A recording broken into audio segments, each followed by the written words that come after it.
processus de rapprochement entre le Maroc et l'OCDE s'est accéléré quand le Royaume a été parmi les 4 premiers pays au monde à signer un protocole d'accord pour un programme pays avec l'OCDE.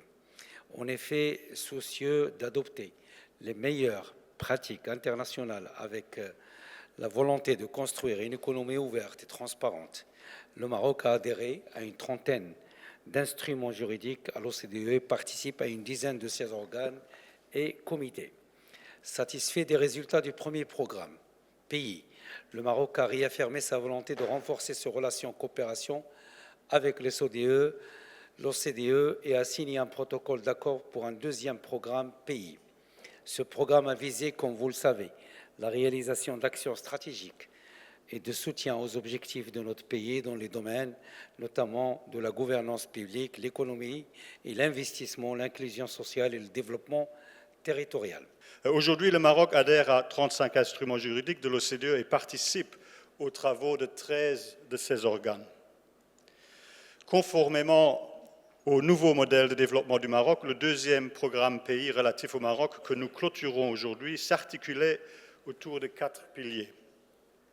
Améliorer la gouvernance publique et lutter contre la corruption, faire du Maroc un pays plus attractif pour l'investissement et améliorer la compétitivité, développer le capital humain en soutenant les initiatives visant à améliorer la qualité de l'éducation et l'autonomisation économique des femmes et soutenir les politiques de développement régional.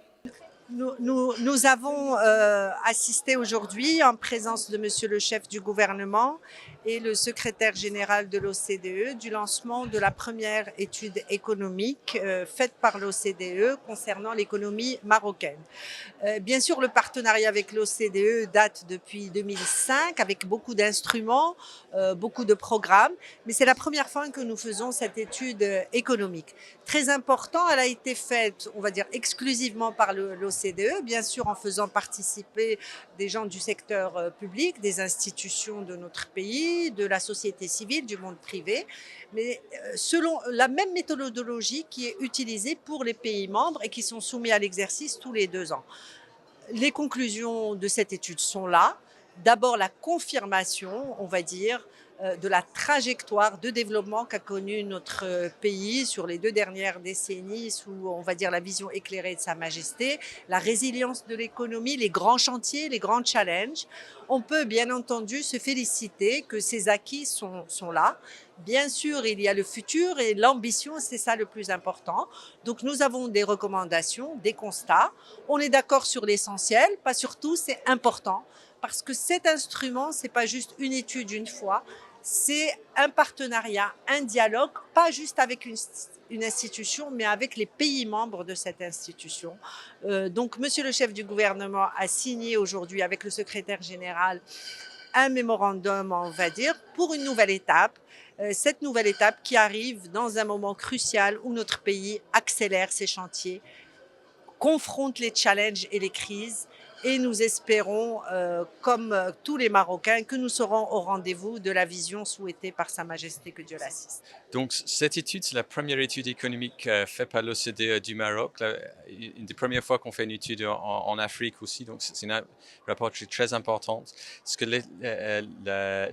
l'étude tente à faire, c'est d'identifier les priorités de réforme pour le Maroc, pour améliorer la qualité de vie de tous ses citoyens, d'avoir de la croissance, de la productivité. On constate que finalement beaucoup des politiques qui sont nécessaires sont déjà en place. Donc je pense que les grands sujets, les grandes priorités, c'est à la fois d'augmenter l'emploi des femmes, qui est un domaine où le Maroc a réellement un retard, aussi d'améliorer l'éducation, de réduire l'échec scolaire, de faire que les gens restent à l'école plus longtemps pour améliorer la qualité de l'éducation, et aussi de réduire l'informalité dans l'économie, qui fait qu'il y a beaucoup de gens qui se retrouvent dans des emplois qui sont précaires, qui sont mal payés. Donc on peut augmenter la qualité des emplois, on peut augmenter la productivité, et puis on peut augmenter la croissance du Maroc.